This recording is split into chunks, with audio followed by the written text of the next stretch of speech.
ഈ പുഴയും കടന്ന് സീരിയലിൻ്റെ ഇനി വരാൻ പോകുന്ന ഒരു അടിപൊളി എപ്പിസോഡിൻ്റെ റിവ്യൂ ആണ് പറയാൻ പോകുന്നത്. ഇഷ്ടപ്പെട്ട ഈ ചാനൽ ഒന്ന് സബ്സ്ക്രൈബ് ചെയ്ത് സപ്പോർട്ട് ചെയ്യുക. ഒരു കാറ് വന്ന് നിർത്തുന്നുണ്ട്. ആ സമയത്ത് ആ കാറിൽ നിന്നും നരനാണ് ഇറങ്ങുന്നത്. നരൻ്റെ കൈ പിടിച്ചുകൊണ്ട് കാവേരിയും ആ വണ്ടിയിൽ നിന്നും ഇറങ്ങും.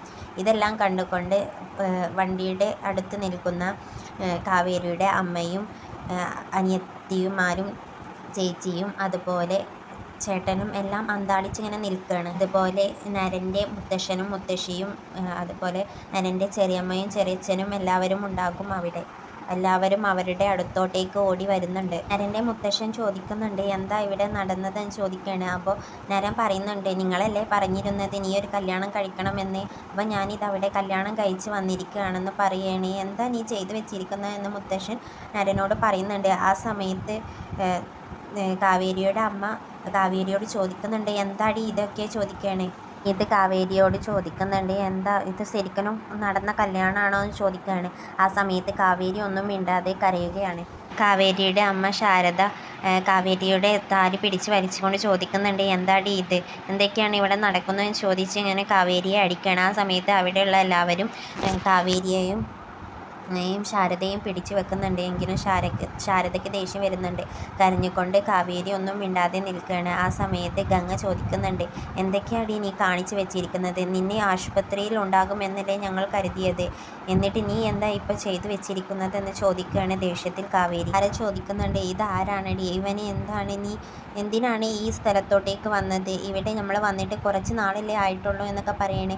ആ സമയത്ത് മുത്തശ്ശി ചോദിക്കുന്നുണ്ട്, എന്തൊക്കെയാണ് ഇവിടെ നടക്കുന്നതെന്ന്. ആ സമയത്ത് ഗംഗ പറയുന്നുണ്ട്, നിന്നോട് അമ്മ ചോദിക്കുന്നതിനൊന്നും നിനക്കെന്താ മറുപടി ഇല്ലേ, എന്താ നീ ചോദിച്ചതിന് ഉത്തരം പറയടി, അല്ലെങ്കിൽ നിനക്ക് 100 നാവാണല്ലോ, ചോദിച്ചതിന് നീ 2 പറയുമല്ലോ, ഇപ്പം എന്താടി നിനക്ക് നാവൊന്നുമില്ലേ എന്ന് ദേഷ്യത്തിൽ ഗംഗ കാവേരിയോട് ചോദിക്കുകയാണ്. അപ്പോഴും കാവേരി ഒന്നും മിണ്ടാതെ കരയുകയാണ്. ചോദിക്കുകയാണ്, എന്തിനാ നീ കല്യാണം കഴിച്ചത്, എപ്പോഴാണ് നീ കല്യാണം കഴിച്ചത് എന്ന് ചോദിക്കുകയാണ്. അപ്പോൾ കാവേരി പറയുന്നുണ്ട്, എനിക്ക് ഇയാളെ ഇഷ്ടമായതുകൊണ്ട് ഞാൻ കല്യാണം കഴിച്ചു.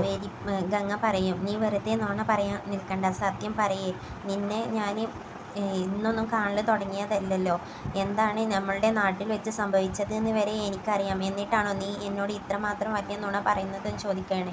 അപ്പോഴും കാവേരി ഒന്നും മിണ്ടാതെ ഇങ്ങനെ നിൽക്കും. അപ്പോൾ ഗംഗ ചോദിക്കും, നിനക്ക് 7 ദിവസം കൊണ്ട് ഇയാളെ ഇഷ്ടപ്പെട്ട് കല്യാണം കഴിക്കാൻ മാത്രം ആയോ എന്ന് ചോദിച്ചുകൊണ്ട് ഗംഗ കാവേരിയെ അടിക്കുകയാണ്. ശാരദ പറയും, എനിക്ക് ജോലിയൊക്കെ കിട്ടി ഒരുപാട് കാലം കഴിഞ്ഞതിന് ശേഷം മതി കല്യാണം, ഇനി കല്യാണം ഇല്ലെങ്കിലും കുഴപ്പമില്ല എന്ന് പറഞ്ഞ് നീ എന്താടി ഇവിടെ വന്നിങ്ങനെ താലിയും കെട്ടി ഞങ്ങളുടെ മുന്നിൽ നിൽക്കുന്നതെന്ന് ചോദിക്കാണ്ട് ശാരദ കാവേരിയെ അടിക്കുകയാണ്. ആ സമയത്ത് കാവേരിയുടെ മുത്തശ്ശി ചോദിക്കുന്നുണ്ട്, എന്താടി നിനക്ക് കുടുംബവും ബന്ധുക്കളും എല്ലാവരും ഇല്ലേ, എന്നിട്ട് നീ ഇതെന്താണ് ഇങ്ങനെ ഒറ്റയ്ക്ക് പോയി കല്യാണം കഴിച്ചതെന്ന് ചോദിക്കുകയാണ്. അപ്പോൾ ശാരദ പറയും, അവളുടെ അനിയത്തിക്ക് ഇവിടെ ഓപ്പറേഷനായി നിൽക്കുന്ന സമയത്ത് അവൾ പോയി കല്യാണം കഴിച്ച് വന്നിരിക്കുന്നു എന്ന് പറഞ്ഞുകൊണ്ട് ശാരദ കാവേരിയെ പിന്നെയും അടിക്കുകയാണ്. ആ സമയത്ത് നമ്മളുടെ നരൻ്റെ ചെറിയമ്മ ചോദിക്കും, എനിക്ക് ഇനി കല്യാണമേ വേണ്ട എന്ന് പറഞ്ഞ് നീ എന്താണ് ഇപ്പോൾ ചെയ്തു വെച്ചിരിക്കുന്നതെന്ന് ചോദിക്കുകയാണ്. നരൻ പറയും, എപ്പോഴല്ലേ നിങ്ങൾ പറഞ്ഞിരുന്നത് നീ ഒരു കല്യാണം കഴിക്കുമെന്ന്, അപ്പം ഞാൻ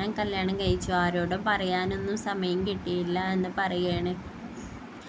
അങ്ങനെ അത് പറഞ്ഞുകൊണ്ട് എന്ന സമയത്ത് നരൻ്റെ ചെറിയച്ഛൻ പറയുന്നുണ്ട്, അവൾക്ക് കല്യാണമേ വേണ്ട എന്ന് പറഞ്ഞ് അവൾക്ക് പൈസയുള്ള ഒരാളെ കിട്ടിയപ്പോൾ അവനെ അങ്ങ് കെട്ടി എന്ന് പറയുകയാണ്. അപ്പോൾ ശാരദ പറയുന്നുണ്ട്, കേട്ടില്ലേ അവരൊക്കെ പറയുന്നതെന്ന് പറയുകയാണ്. ഇതാണ് ഇനി വരാൻ പോകുന്ന ഒരു അടിപൊളി എപ്പിസോഡിൻ്റെ റിവ്യൂ. ഇത് ഇഷ്ടപ്പെട്ടിട്ടുണ്ടെങ്കിൽ സബ്സ്ക്രൈബ് ചെയ്ത് സപ്പോർട്ട് ചെയ്യുക. അതുപോലെ ഇതിൻ്റെ തുടർക്കഥ കേൾക്കണം എന്നുണ്ടെങ്കിലും ചാനൽ